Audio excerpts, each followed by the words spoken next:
નમસ્કાર. આજે આપણે ગુરુ પૂર્ણિમાના એટલે એના મહત્વ પર વાત કરીશું. હા, જેમને ગુરુ છે ને જેમને ગુરુ નથી એ જ ને. હા, એ જ. ગુરુ પૂર્ણિમાના દિવસે આટલું જરૂર કરો. એમાં 10 જુલાઈ ગુરુવારની વાત છે. તો ચાલો જરા ઊંડા ઉતરીને સમજીએ એને. ચોક્કસ. વિડીયોનો મુખ્ય ભાવ તો એ જ છે કે ભાઈ ગુરુ પૂર્ણિમા એટલે આત્માની શાંતિ શોધવાનો દિવસ. અને સંતોષ મેળવવાનો. હા, સંતોષ. અને એવું જરૂરી નથી કે તમારા વિધિવત ગુરુ હોય જ. અચ્છા? હા, વિડીયો કહે છે કે ગુરુ તત્વના આશીર્વાદ મુખ્ય છે. બરાબર. તો પહેલા એ વાત કરીએ કે જેમના ગુરુ છે, જેમણે ગુરુ ધારણ કર્યા છે, એમના માટે શું સૂચનો છે? વિડીયો કહે છે કે ગુરુ પાસેથી જે સંતોષ મળે છે ને એ સાચો સંતોષ છે. પણ એ મળે કેવી રીતે? મતલબ કંઈ કરવાનું કહ્યું હશે ને? હા હા, ચોક્કસ. અમુક કાર્યો સૂચવ્યા છે, જેમ કે સવારે વહેલા ઉઠવું. રૂટીન જેમ.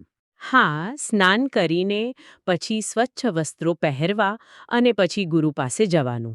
ભેટ લઈને. હા, યથાશક્તિ ભેટ. ફૂલ લઈ જઈ શકો, માળા, ચાદર, કોઈ પ્રસાદ. ગુરુને જે ગમતું હોય એ. બરાબર. એ લઈ જઈને અર્પણ કરવાનું. આ શ્રદ્ધા બતાવવાની એક રીત છે. અને ત્યાં જઈને કોઈ વિધિ. હા, વિધિ પણ છે. ગુરુને માળા પહેરાવવાની, કંકુ ચોખાનું તિલક કરવાનું. આદરપૂર્વક. હા, પછી એમને આસન પર બેસાડીને વધામણા કરવાના અને યથાશક્તિ દાન દક્ષિણા પણ આપવાની. અને આશીર્વાદ લેવાના. હા, એ મુખ્ય છે. ચરણ સ્પર્શ કરીને આશીર્વાદ લેવાના. વિડીયોમાં એક વાક્ય પર બહુ ભાર છે. કયું વાક્ય? કે ગુરુ વગર આ દુનિયામાં કશું જ નથી. અને જો ગુરુના વચન પાળો તો બેડો પાર. બીડો પાર. એટલે જીવનની નૈયા પાર ઉતરી જાય, મુશ્કેલીઓ દૂર થાય, સફળતા મળે. એ જ ને? બરાબર, એ જ. જીવન સફળ બને. પણ હવે પહેલો પ્રશ્ન. હા. જેમણે વિધિવત ગુરુ નથી બનાવ્યા એમનું શું? હા, એ પણ ઘણા લોકો હોય છે. એમના માટે શું માર્ગદર્શન છે? વિડીયો એનો પણ ઉકેલ આપે છે. હા. અને એ બહુ વ્યવહારુ છે. હા, શું કે છે? એમ કે તમે કોઈ દેવી દેવતાને તમારા ગુરુ સ્વરૂપ માની શકો. ઓ એમ. કોને? જેમ કે તમારા કુળદેવી હોય. હા. અથવા હનુમાનજી છે, ભોલેનાથ છે, મા કાલી છે, જેમના પર તમારી શ્રદ્ધા હોય. એટલે કોઈ પણ ઈષ્ટદેવને ગુરુ માની શકાય? હા, એમને ગુરુ માનીને એમની પૂજા કરવાની. કઈ રીતે? એને કોઈ વિધિ? રીત બહુ સરળ છે. સવારે સ્નાન કરીને પૂજા કરો.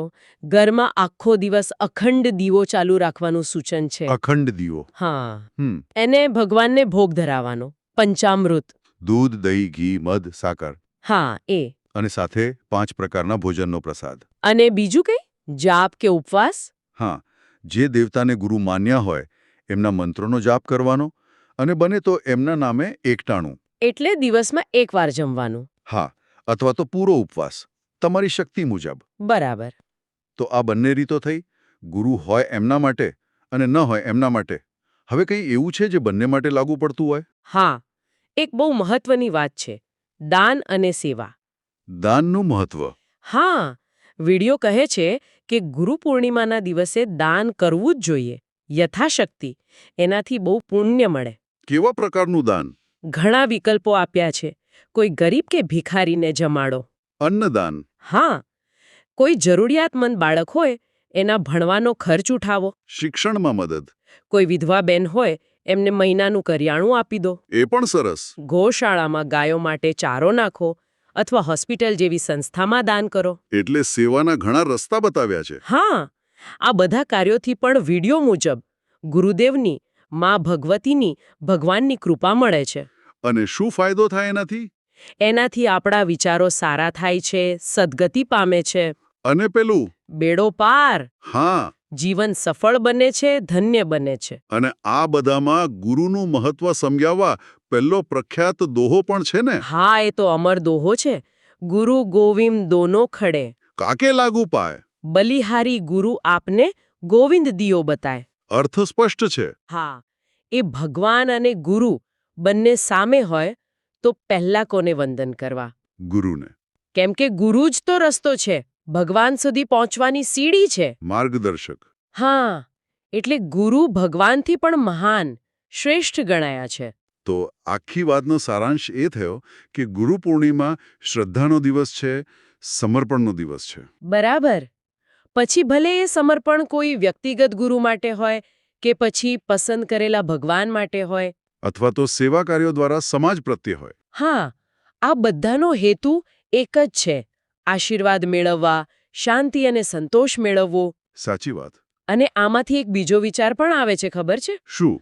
વિડિયો ગુરુને ભગવાન સુધીનો રસ્તો કહે છે, પણ આજે કદાચ આપણે જેમને વિધિવત ગુરુ નથી માનતા, હા, તો પણ આપણા જીવનમાં આપણી આસપાસ એવા લોકો હોય છે જે આપણને સાચું માર્ગદર્શન આપે છે, પ્રેરણા આપે છે. એમનામાં પણ ગુરુતત્વ રહેલું છે ને? હા, સાચી વાત છે. એ ગુણોને ઓળખવા અને વિકસાવવા એ પણ એક રીતે ગુરુનું સન્માન જ થયું. બરાબર. એ એક વિચારવા જેવો મુદ્દો છે.